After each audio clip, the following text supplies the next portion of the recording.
Assalamualaikum warahmatullahi wabarakatuh.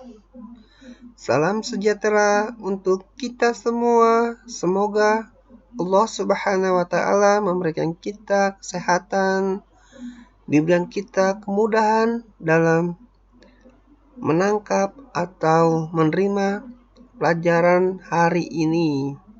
Baik, saat ini Bapak akan memberikan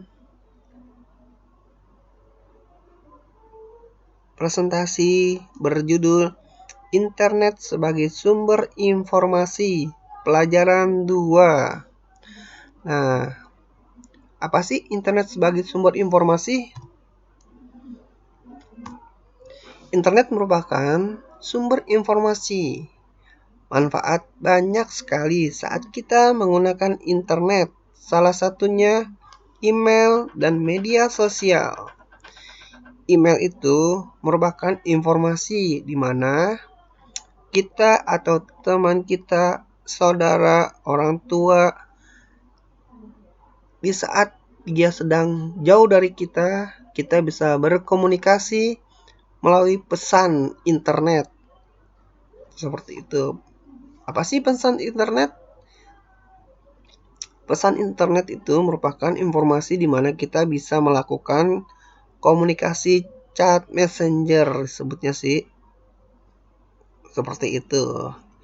Email itu merupakan pesan yang ingin kita sampaikan kepada orang yang kita tuju. Seperti banyak sekali manfaatnya email tersebut. Bisa ngirim surat seperti ke antar pos. Kita bisa juga mempergunakan untuk dunia pekerjaan sebagai melamar kerja. Seperti banyak sekali manfaat dari email tersebut. Dan media sosial ini manfaatnya juga banyak. Contoh dari media sosial itu WhatsApp, Instagram, Facebook, dan banyak lagi. Itulah salah satu internet sebagai sumber informasi. Baik, kita telusuri berikutnya. Jejak digital dan cara menguranginya. Jejak digital itu apa sih, ada yang tahu tidak? Baik. Jejak digital atau digital footprint adalah rekaman aktivitasmu di dunia maya yang terdapat dilacak oleh orang lain. Jejak digital dapat membuka data penting, termasuk kebiasaan atau sifat seseorang. Oleh karena itu, sangat penting bagi kita untuk berhati-hati dalam meninggalkan jejak di internet. Seperti itu. Jejak digital atau cara menguranginya harus kita sadari, terutama di warnet. Jika kita masuk ke akun pribadi kita atau kita login email, terus Facebook atau sejenis media sosial yang ada di dalam warnet tersebut, kita harus berhati-hati. Jika kita tidak log out atau tidak keluar dari akun pribadi kita, maka dari itu akun kita pasti akan kebajak dengan orang lain yang nantinya akan bermain setelah kita, seperti itu. Maka dari itu berhati-hatilah untuk kita login atau bermain di warnet. Nah, jenis-jenis jejak digital. Jejak digital dapat tercipta ketika kita berkomunikasi melalui telepon pintar atau smartphone, mengirim dan menerima email, mengirim post atau berkomentar di media sosial merupakan GPS. GPS adalah Global Positioning System. GPS ini adalah di mana lokasi kita berada saat ini. Seperti itu GPS itu. Fungsi GPS ini merupakan keadaan posisi kita, di mana kita berada. Kita bisa memberi atau menerima informasi saat teman kita berada di mana dan kita memberikan petunjuk-petunjuk yang kita di lingkungan sekitar kita, seperti itu. Bahkan ketika mengunggah atau upload, misalkan kita upload ini adalah data yang kita punya, kita beri kepada orang lain atau kita posting, itulah upload. Dan fungsi mengunduh atau download, di mana file yang mau kita ambil dari sebuah media atau dari internet, itulah disebut dengan download. Banyak sekali download atau upload yang mau kita telusuri, seperti foto, video, seperti itu. Jejak digital dapat dibedakan menjadi jejak digital pasif dan aktif. Kalian juga harus memahami. Jejak digital ini ada dua, jejak digital pasif dan jejak digital aktif. Nah, jejak digital yang tidak ditinggalkan secara tidak sadar disebut juga dengan jejak digital pasif. Contohnya adalah alamat IP atau Internet Protocol Address, disebut atau disingkat dengan IP address. Lokasi kita berinternet yang dapat dilacak dari aplikasi dan lain-lain. Nah, digital pasif, jejak digital yang kita tinggalkan secara tidak sadar, inilah pasif. Pasti kita jika browsing atau mencari situs di mana aja, alamat IP kita pasti akan kelacak dengan orang lain. Karena apa? Setiap handphone atau komputer yang pastinya bisa berinternet pasti ada alamat IP, di mana alamat IP itu fungsinya adalah memberi alamat kepada orang lain jika kita ingin melakukan atau menelusuri sebuah informasi-informasi yang ada di internet. Seperti itu, menunjukkan ini alamat atau ini kode yang kita punya di dalam jaringan internet, seperti itu. Jejak digital aktif, jejak digital yang kita tinggalkan secara sadar. Contohnya adalah informasi yang kamu berikan ketika mengisi formulir di web, mengirim email, membuat post di media sosial, menulis blog, serta mengunggah foto dan video, seperti itu. Itulah jejak digital aktif yang kita sadar, seperti itu. Ada dua, seperti itu. Baik, kita lanjut. Nah, yang tadi Bapak jelaskan, jejak digital yang tidak sadar yaitu alamat IP. Salah satu contoh jejak digital pasif adalah ini, seperti ini.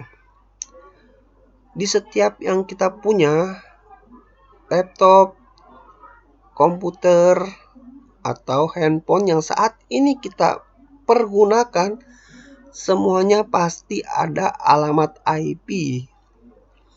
Pasti. Karena kenapa? Karena setiap atribut atau setiap teknologi yang dapat berkomunikasi di internet pasti dia mempunyai alamat IP. Contohnya ini 121.151.221.37. Inilah alamat IP si laptop tersebut. 121.151.221.37. Inilah bisa disebut dengan IP, atau bisa juga yang sering dilihat 192.168.1.20. Itu juga bisa sama juga, tergantung kita cek di sistem yang kita punya. Seperti itu. Dua, mengurangi jejak digital. Kamu sudah mengetahui berbagai macam jejak digital. Jejak digital ini dapat merugikan pemiliknya jika disalahgunakan oleh orang-orang yang tidak bertanggung jawab. Oleh karena itu, kamu perlu berhati-hati ketika menggunakan media sosial, berkomunikasi, menggunakan aplikasi pesan, serta mengunjungi blog. Semua jejak digitalmu akan terekam di sebuah media penyimpanan dan sulit dihapuskan. Perhatikan contoh berikut. Jesse mengunggah foto liburan di media sosial pada hari berikutnya. Jesse menghapus foto tersebut. Apakah berarti jejak digital Jesse sudah hilang? Tidak. Karena setiap jejak digital yang kita telusuri di browser, contohnya di Google Chrome, di Mozilla, pasti itu ada history di pojok kanan atas. Coba kalian bisa lihat atau kalian suka pantau. Jika kalian menggunakan laptop atau komputer, di browser itu di pojok kanan itu pasti ada history yang setiap harinya itu dia selalu bertambah. Karena kenapa? History yang setiap kalian telusuri itu selalu terekam di aplikasi Google Chrome tersebut. Lanjut. Nah, jadi bagaimana caranya agar jejak digital yang kamu punya tidak merugikan dirimu? Berikut beberapa cara mengurangi jejak digital. Kalian harus memahami cara-cara untuk mengurangi jejak digital kalian. Karena kenapa? Jejak digital itu pengaruhnya besar. Bisa-bisa merugikan diri kita sendiri. Nah, salah satunya adalah menggunakan media sosial secara bijak dan menggunakan internet untuk hal-hal yang baik dan berguna. Seperti itu. Memastikan bahwa konten yang kamu unggah atau post yang kamu tulis tidak merugikan dirimu dan orang lain. Seperti itu. Memastikan bahwa interaksimu di internet seperti meninggalkan komentar, nge-like, atau aktivitas lainnya bersifat positif. Selalu mengingat bahwa pada masa depan, semakin banyak orang yang dapat melihat konten dan interaksimu saat ini di internet, termasuk orang tua, guru, teman, dan orang lain yang tidak kamu kenal. Membuat kata sandi atau password yang kuat dan mudah diingat. Dengan kata sandi yang kuat, orang yang tidak akan dapat masuk ke dalam akunmu dan menyalahgunakan identitasmu. Jadi pergunakanlah passwordmu atau buatlah password dengan caramu sendiri, dengan cara yang sulit tetapi mudah diingat. Seperti itu. Hanya menginstal dan mengunduh aplikasi dari sumber resmi, bukan situs gelap, bajakan atau situs yang melanggar hukum dan etika. G. Memperbarui perangkat lunak dan antivirus. Beberapa situs di internet memiliki perangkat lunak yang berfungsi untuk mengambil jejak digitalmu. Kamu harus selalu waspada. H. Menghapus program dan media sosial lama yang tidak terpakai. Program di komputer dan aplikasi di telepon pintarmu juga merupakan jejak digital. Seperti itu. Jadi, yang tadi Bapak sebutkan, kalian pahami bagaimana kalian cara berkomunikasi, bermedia sosial dengan bijak. Jangan sampai-sampai kita lengah atau lupa.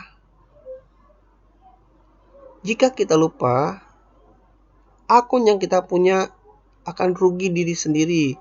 Karena orang lain bisa memberikan pengaruh yang positif ke orang lain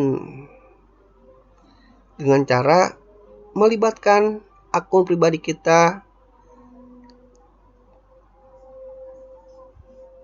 menjadi tidak benar atau memposting-posting gambar atau informasi-informasi yang tidak jelas seperti itu. Maka dari itu kita harus berhati-hati dalam mempergunakan media sosial termasuk akun pribadi kita sendiri. Oke. Nah, 3 istilah yang berkaitan dengan jejak digital.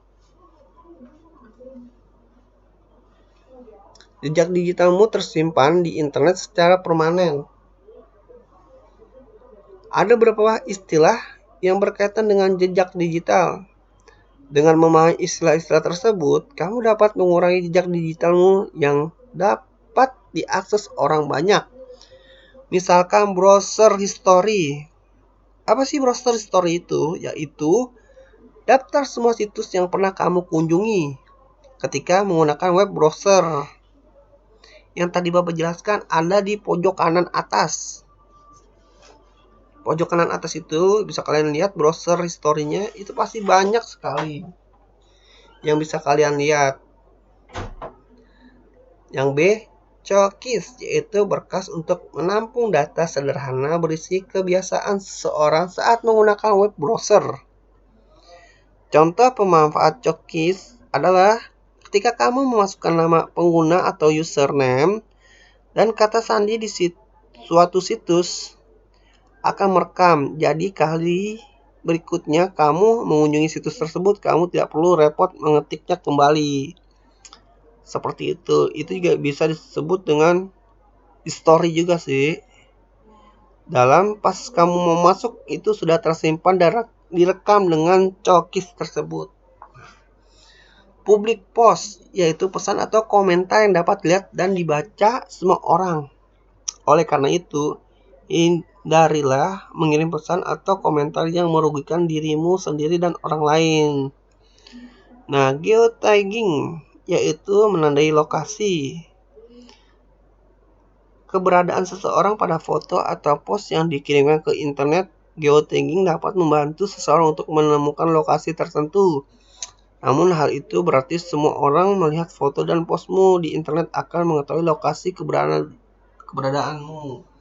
Jangan sekali-sekali kalian memposting dan memberikan lokasi kalian. Karena kenapa? Jika kalian mempunyai musuh atau banyak penjahat di sekeliling kalian yang mengenali kalian, jika kalian punya banyak uang atau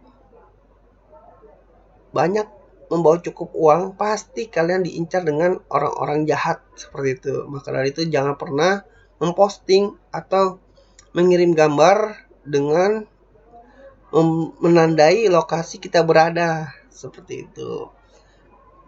Foto metadata, yaitu informasi tersembunyi dalam sebuah foto seperti tanggal dan lokasi pengambilan foto serta nama pemilik foto tersebut. Nah, itulah istilah-istilah dengan berkaitan dengan jejak digital. Nah, saat ini kalian sudah memahami kan istilah-istilah yang berkaitan dengan jejak digital, digital aktif, digital pasif, bagaimana kalian untuk menguranginya. Maka dari itu, berhati-hatilah kalian dalam mempergunakan media sosial atau mencari informasi di jaringan internet. Seperti itu. Waspada, hati-hati, harus kita pahami bagaimana cara kita berkomunikasi di internet. Nah, setelah slide-slide sebelumnya sudah Bapak jelaskan, saat ini tugas sangat mudah. Carilah sebuah informasi di situs internet. Mencari informasi di situs internet, misalkan kalian ingin mencari informasi tentang berita, tentang berita apa yang ada di internet yang kalian suka, tentang bencana alam, tentang mencari informasi obat-obatan dan lain-lain yang kalian inginkan, boleh, bebas. Setelah menemukan informasi tersebut, kalian screenshot dan tuliskan judul informasinya seperti apa. Contohnya, menyembuhkan penyakit kepala pusing, obatnya ini, seperti itu. Banyak sekali loh situs-situs di internet, sebuah informasi di sana. Tinggal kalian memilih dan memilah yang mana yang baik dan mana yang tidak baik, seperti itu. Setelah tugas sudah selesai, link kirim tugasnya di bawah. Nah, ini yang bisa kalian kirimkan di link tersebut tugasnya. Cukup mudahkan tugasnya, hanya sekedar mencari sebuah informasi di internet, di suatu situs di mana yang kalian ingin telusuri, seperti itu. Setelah dapat informasi tersebut, di screenshot dan dikirimnya nanti menggunakan judulnya, tentang apa informasi tersebut, seperti itu. Baik, tugas cukup mudah kan? Alhamdulillah. Oke, Bapak sudahi saja ya untuk presentasi ini. Sekian dan terima kasih. Wassalamualaikum warahmatullahi wabarakatuh.